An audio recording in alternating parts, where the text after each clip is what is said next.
Ça m'a fait sourire pour 3 raisons. La première raison, c'est que ces déclarations étaient l'expression éloquente de l'ignorance de leur auteur sur les relations internationales. Première considération. Parce que pour un tel accord, ce n'est pas le ministre délégué à la Défense nationale qui le fait, mais plutôt le ministère des Affaires étrangères qui doit le faire, et ces accords pareils dans ce domaine sont ratifiés par l'Assemblée nationale, une assemblée élue. Tel n'est pas le cas actuellement. Donc ces communicants qui croient qu'un ministre de la Défense nationale est chargé de signer de tels accords montrent éloquemment qu'ils sont ignorants des mécanismes de relations internationales. Ça, c'est la première considération.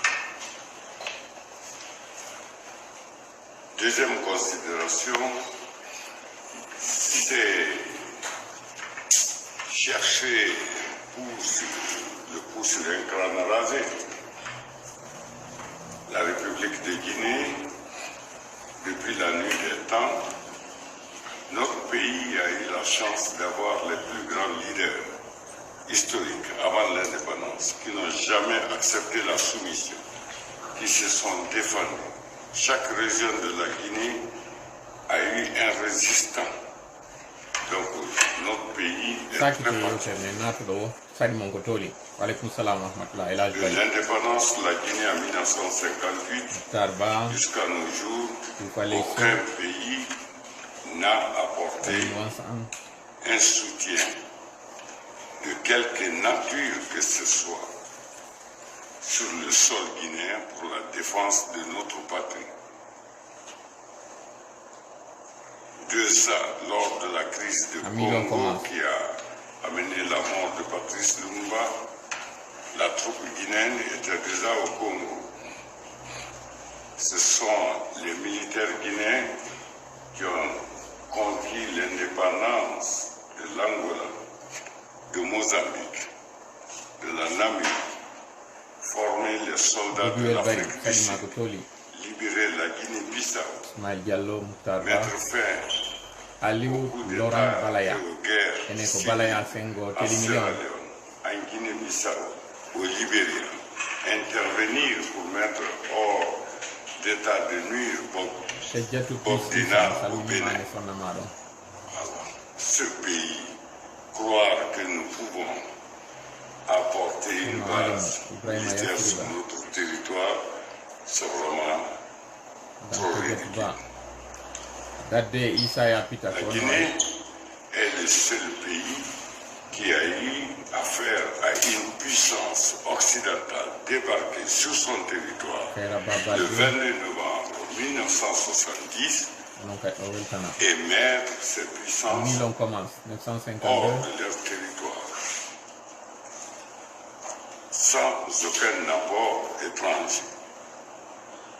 La Guinée est le seul pays qui a eu affaire à une rébellion et mettre fin à cette rébellion sans aucune troupe étrangère.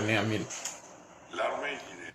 أعوذ بالله السميع العليم من الشيطان الرجيم بسم الله الرحمن الرحيم رب اشرح لي صدري ويسر لي أمري واحلل عقدة من لساني يفقه قولي ربنا علمنا ما ينفعنا وانفعنا بما علمتنا وزدنا علما نافعا واجعلنا للمتقين إماما ويكاد الذين كفروا ليزلقونك بأبصارهم لما سمعوا الذكر ويقولون إنه لمجنون وما هو إلا ذكر للعالمين بل نقذف بالحق على الباطل فيدمغه فإذا هو زاحق ولكم الويل مما تصفون وقل جاء الحق وزهق الباطل إن الباطل كان زهوقا اللهم صل وسلم وبارك على نبينا محمد وعلى آله وأصحابه ومن تبعهم بإحسان إلى يوم الدين أما بعد Nous sommes aujourd'hui le dimanche 19 juin 2022. Il est présentement 20h passées de 37 minutes en temps universel. 2 heures de plus du côté de l'Europe, 4 heures de moins du côté de New York. C'est très tard la nuit, ou disons très tôt la nuit du côté de l'Asie. Nous ne manquons pas à vous dire bonjour de là où vous êtes. Haren fopo weltanama on jarnama mo kala inde muɗum e yettore muɗum hande ɗo kadi ɗen heɗintinde jonde meɗen nden ɗo nde tawata eɗen mari toɓɓe ɗiɗi e kuntoy ɗon andi noon tumango sappo waɗa o ɗon andi haray ko investigation ko piiji haray naata nder ton ka nder sumarin mi woni on haray e weƴƴitande ɗo yaltinana on e kene ɓurton andude ko honɗum woni e feƴƴude ka diplomatie wawon kadi andude ko honɗum senerde woni ko somodi e muɗum ko ɗum wonɗen e weƴƴitude ɗo haray noon toɓɓere meɗen araner nden e wii ɗo ko artugol e yewtere meɗen nden toɓɓere meɗen nde wiɗen ko réaction du CNRD sur la prétendue installation de base militaire en Guinée. Que s'est-il réellement passé? Pour que justement qu'on parle de cette rumeur, ensuite que le CNRD vienne démentir cette prétendue installation ou accord entre la Guinée et la France. Ça, c'est le premier point. Donc, nous allons vous évoquer les dessous. Réellement, qu'est-ce qui s'est passé? Ce qu'ils ne vous ont pas dit, c'est ce que nous allons vous dire ici. Le deuxième point, c'est la transition transition dans les trois pays, c'est-à-dire le Mali, la Guinée et le Burkina Faso. Quels sont les derniers développements qui pourraient faire basculer les positions? Le troisième, ce sont les divers. J'espère que nous allons avoir du temps pour toucher les divers parce que rien que ces deux points, bien qu'étant interliés, il y en a à parler, ça va saliver, ça va vraiment parler aujourd'hui. Haray ko toɓɓe ɗiɗi woni ko jogiɗen ɗo wata on nano noon tunde ko toɓɓe ɗiɗi ɗo sikko wondema hirde nden hande ɗo nowru holtata. Toɓɓere aranere nde wiwɗen ko konko tawata on yi réaction CNRD on à travers ministre délégué à la défense, M. Aboubakar Sidiki Di Idi Amin, et yi kanyum kadi Sadiba Coulibaly yewtere ko waɗi nden kanko kadi ka RTG fiyon ɗum ɓeɗo ɗiɗo non ɓe yaltidi en même temps ɓe waɗi démenti e konko tawata ɗon yaltitile e nder médiaji goo ko on ɗum woni hakkude maɓɓe kamɓe ɗiɗo mais weƴƴitana on ɗum ɗo yi on andon politique ko jinna wawon noon kadi andude ha honto CNRD on koko wiwno ɗen kon num fewndo tawno haɗi laamu Messi Alpha Condé ɗen gerdude ñande mi arno mi inni ɗo il might be takina igbe kana awa ɗo kañum kadi CNRD on agbe kana ko ɗum woni haray toɓɓere nden qu'est-ce qui s'est réellement passé ko ɗum woni tigi tigi on ko woni nder ton ko tawata hara yiɓe suuɗi nder ton suuten ɗum ɗon konko luuɓi to weƴƴiten e kene temmere nden weeɓitende ɗo e kene yiyen ɗum woni toɓɓere anander nden toɓɓere ɗimmere nden wiɗen transition on e nder pays ji ɗin tati ko ɗum woni Mali, Guinée et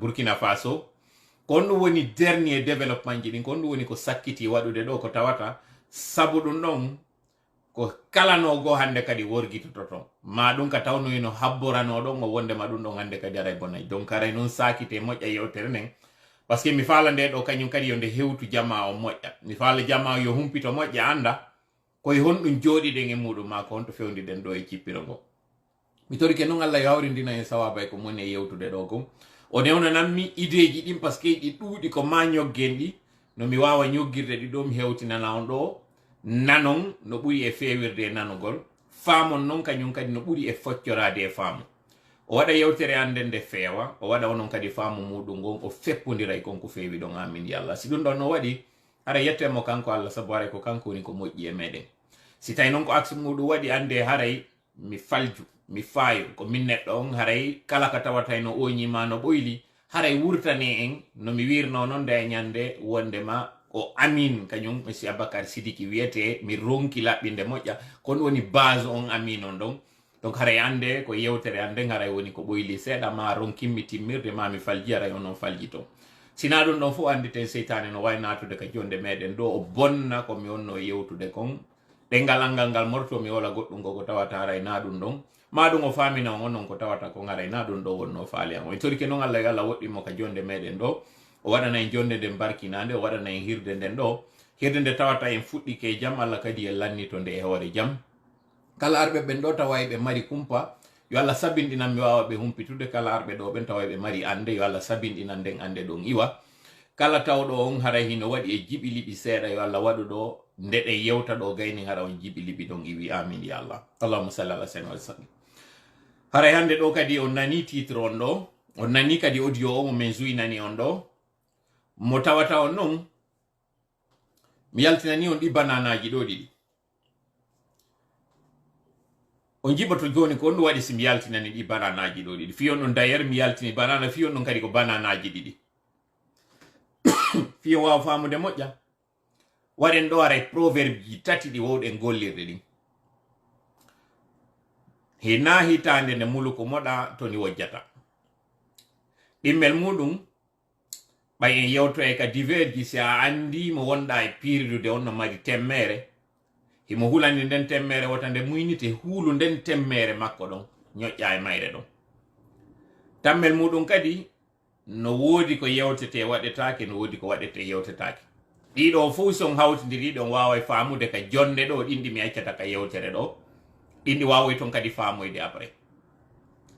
senerde ɗen andida ñande waɗino historique on explique ko on ɗum woni kanji ɗin ɗiɗi entre farana on e kankan on, ko ɗum woni wiwɗen entre nabaya on e kañum sankara on. ɗum ɗon hari koko woni nder ton ko wonɗen e yewtude entre guinéen ɓen kañum senerde on branche militaire on. en accuno fiyo civil jo mo tawata en yewtali fi muɗum wiwɗen par ce que se yewti fi civil jo on ara en exposi ɗin tawoji ko gundoji wonɗo en ara e fursitande ma ɓe wonɓe furñitande ɗin gundoji. hande kadi ɗe weeɓito e kene ma dutu waɗa e hoore maɓɓe ande sifawo information ɗo ko kaari tu wawi mo andude ha taw yewtere nden nde yaaja. woɓɓe go kadi anda hande kadi hara se weeɓitoyinde ɗo andota ko kombo woni ko waɗi nde. ɗum ɗon no tawani joni noon hande ɗo na nden inde ɗo min woni on e jonnude, kono à travers nde yewtere nde min yewtata ɗo ɓayaray ɗo mari hakkille on waway famude ko hombo woni on ɗon à peu près, par ce que hande ɗo noon komin jonnata on kon ɗum no woni position ɗin ville ji ɗon ɗiɗi par rapport e Mali ou par rapport e transition ji luttuɗi ɗin ou bien par rapport e Guinée e France on. haray noon poɗe moƴƴanoru par ce que investigation on fiwata o juutu no woodi go ton ɗi tawata kupayɗi yewtataɗi ɗi fof fiye onon tigi yo wawu lellitorde à travers presse ji go ka woni wolde ma à travers développement ji waɗuɗi garanin ɗo e galɗi go kadi waɗi toyoji yesso ɗo. andu noon ɗum yetori on noon tuma du chapeau ɗo ari o andu investigation yawɗo waɗa nder ton on c'est du lourd, mi wawa manude goɗɗum mais ɗo ɗo kañum kadi hande ɗo manude mo par ce que ko ɗo wona ɗen e soñjirede. koko tawata ɗon si forowol banana ferama en ara e woni rewen e maggol tum mortoɗe. fuɗɗoɗen noon yewtere nden ɗo mi waɗa noon taw posum mi yaltinana en ɗo ellaji fokkitinoɗi ɗi Allah sabindini en ɗo darnoɗen ɗi mutaki. fino yo waw famude ɗum ɗon on fop on nani ka yewta ɗo fi terrorisme Fouta. ɓiɓɓe Fouta tigi utilisa fi yewtugol ɗum ɗon sanke yo kamɓe tigi yoɓe andu gravité ko ɓe woni yewtude kon, mais par après ɓay en waɗi communication en waɗi kadi du bouche à oreille kamɓe tigi ɓe yiɓe andi nden hawre wonde hakkunde sunnayankoɓe e tijjaniyankoɓe e shiyaɓe duwaka wonude ngal dambugal ngal udditiranten ɗon ɓen wonnoɓe ferade ngol ngol forowol banana ɗon yimɓe naata nder ton on mortoyana. donc on nani kañum Elage Safiou Lay ko yaltiti ko yewtiti moƴƴintini nde yewtere non. mais est ce que non nde yewtere waɗnonde ɗon koye fuɗɗagol mayre non na ɗon nde fuɗɗi. hari sifa mayre kadi waɗino terlen 2017 2018 nde tawno on tuma saisisinoɓe ne ɓen ko autorité américaine ɓen ko ɓen ɗon nanuno wondema sifa ɗum ɗon konko tuuma ɗon no wadde Fouta kamɓe ɓe waɗali bruit mum ɓe yehi tum ɓe naɓi woɓɓe a lenkoñi to ɓe yehi toon ɓe famini ko golle go naɓi ɓe waɗi enquête toon discrètement ɓe hendi conclusion konko ɓe yeyata ɗon fi mum ɓe artide rapport on États-Unis ɓe randi compte on ɓeyni konko wowla ɗon ala to. mi tanon pose un kun ɗo mi fuɗɗora wiwgol kala nanunoɓe monsieur Charles Wright procureur on ñande o arno ka chaîne Film FM ka émission Mirador est ce que ɗon landiti ɗon anditi ɓay o posanoma ɗon question